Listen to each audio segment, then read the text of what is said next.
चलिए आज समझते हैं बहुत ही इंपॉर्टेंट टॉपिक परमाणु संरचना के बारे में। परमाणु संरचना क्या होता है, इसमें पहले एटम क्या हुआ, इसके बाद इलेक्ट्रॉन, प्रोटॉन, न्यूट्रॉन क्या होता है, इसके बारे में सारी जानकारी देंगे।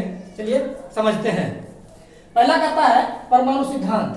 तो परमाणु सिद्धांत क्या कहता है, प्रत्येक पदार्थ अत्यंत सूक्ष्म कणों का बना होता है और ये कण अविभाज्य होते हैं, अर्थात इन कण का नाम क्या रखा, परमाणु।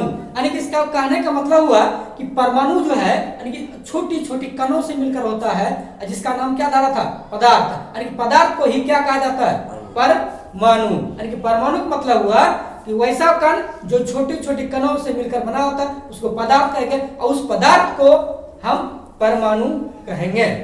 इसके बाद लेकिन इस सारी जो जानकारी किसने दिया कि पदार्थ छोटे छोटे कणों के मिलकर बना होता है, उस परमाणु को, उस पदार्थ का नाम परमाणु, सब किसने कहा, एक भारतीय एक मूल के जो वैज्ञानिक थे, महान वैज्ञानिक थे, उसका नाम था कनाड। ये वही उन्होंने ही इस परमाणु के बारे में जानकारी दिया कि परमाणु जो होता है पदार्थ के छोटे छोटे कणों से मिलकर बने होते हैं।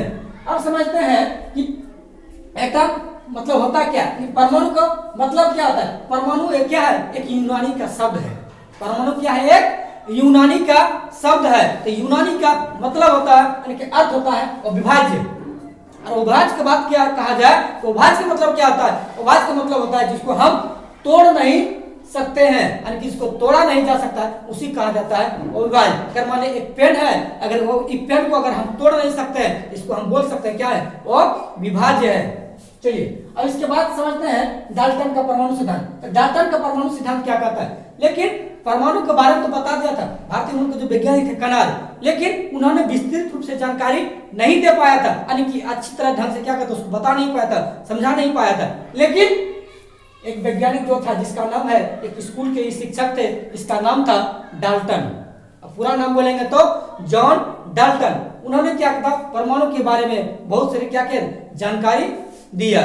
अब समझते हैं इसका क्या क्या जानकारी दे, इसीलिए इसे परमाणु संरचना का जनक भी कहा जाता है, डाल्टन साहब को। अब समझते हैं इसका कुछ सिद्धांत दिया हुआ है।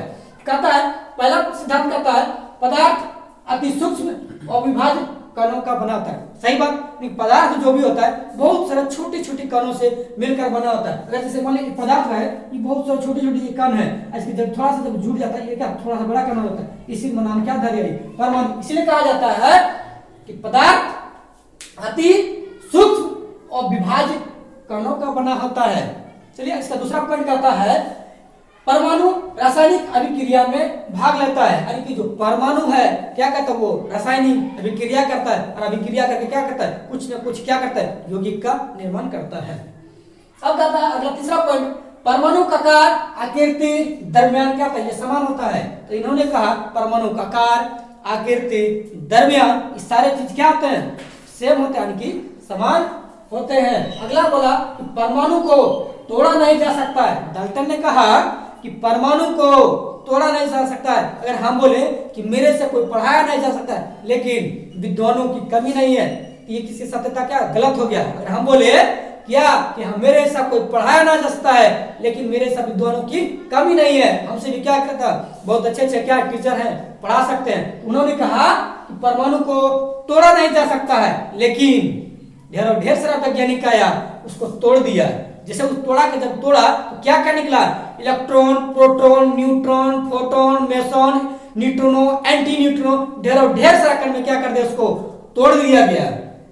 चलिए अब समझते हैं कि परमाणु का मूल कण यानी कि मौलिक कण, वैसा कण जो किसी रासायनिक अभिक्रिया में क्या है भाग नहीं लेता है, यानी किसी भी निर्माण में अन्य कण का नहीं होता है। यानी जैसा एक बात किया जाए कि परमाणु का मूल कण है, अगर हम लोग क्या करते हैं, अगर कई शादी भी हम जाते हैं, इसका मतलब हुआ कुछ रहे न रहे, लेकिन एक क्या करता है, एक लड़का होना चाहिए, दूल्हा बाबू होना चाहिए। उसी तरह कहा जाता है परमाणु में कुछ रहे न रहे, लेकिन इलेक्ट्रॉन, प्रोटॉन, न्यूट्रॉन क्या होगा, वो हमेशा रहेगा। यानी कि परमाणु का जो मूल कण है इलेक्ट्रॉन, प्रोटॉन, न्यूट्रॉन है।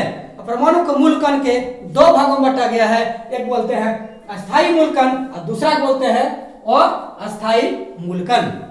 अब समझते हैं कि अस्थायी मूलकण क्या होता है। यानी अस्थायी मूलकण होता है यानी कि जिस तरह हम बोले ना, यानी बाराती में जब जाते हैं कुछ हो चाहे ना हो, लड़का को होना उसी तरह जरूरी है। इसी तरह कहा जाता है कि परमाणु में कुछ हो चाहे ना हो, लेकिन इलेक्ट्रॉन प्रोटॉन अगर न्यूट्रॉन है तो मतलब क्या है, परमाणु का अस्थायी मूलकण है। लेकिन अब अगला पॉइंट में समझते हैं अस्थायी मूलकण। जैसे अगर मान लिया जाए कि परमाणु में अगर बाराती नहीं हो रहेगा तो काम चल जाएगा, तो उसी तरह कहा जाता है कि पॉजिट्रॉन न्यूट्रॉन एंटी न्यूट्रॉन ये सब नहीं भी रहेगा तो काम चल सकता है। इसलिए कहा, इसलिए इन लोग को पॉजिट्रॉन न्यूट्रॉन एंटी न्यूट्रॉन को अस्थायी और अस्थायी मूलकण कहा जाता है।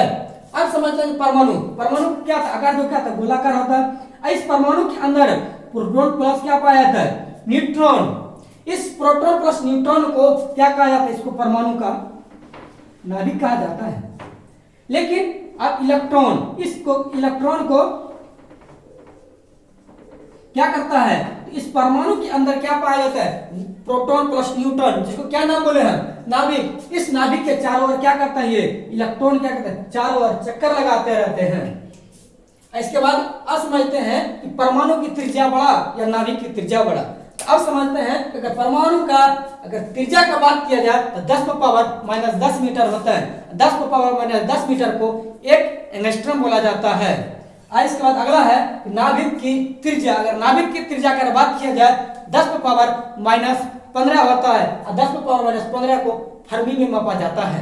अब आप समझते हैं कि 10⁻⁻15 बड़ा कि 10⁻�10 बड़ा। अगर सिंपल सी बात अगर समझने के लिए अगर मान लिया जाए, तो अगर मान लिया जाए ये कहता है 10,000 कर्ज लिए हैं, ये कहता -15,000 कर्ज लिए हैं, तो बड़ा कौन, इसका मतलब हुआ कि कम कर्ज लिए हैं, ज्यादा कर्ज लिए हैं। इसका मतलब हुआ कि ये कम गरीब है, थोड़ा सा इसकी तुलना में क्या है, ज्यादा गरीब है। इसका मतलब हुआ कि परमाणु की त्रिज्या जो लिखे हैं 10⁻⁻10 और नाभिक की त्रिज्या जो लिखे हैं 10⁻⁻15, इसका मतलब है ये क्या था, ये बड़ा है और ये क्या है, ये छोटा है।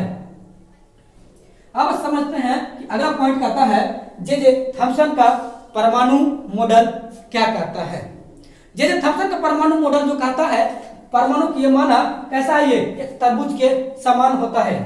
जो जे थॉम्सन ने माना है कि ये परमाणु जो होता है तरबूज के समान होता है। जैसे तरबूज का आकार जो होता है लगभग गोलाकार होता है, तो उन्होंने ही जे थॉम्सन ने परमाणु को जो माना लगभग गोलाकार होता है। इसके बाद उन्होंने कहा उसके हम लोग जो क्या कहते हैं, जो झाते हैं यानी कि लाल वाला भाग को उन्होंने क्या बोल दिया, प्रोटॉन। जैसे मान इसके अंदर ये क्या है, वो लाल वाला भाग को, जिस भाग को हम खाते हैं इसका नाम बोल दिया प्रोटॉन। लाल वाला भाग को क्या बोल दिया,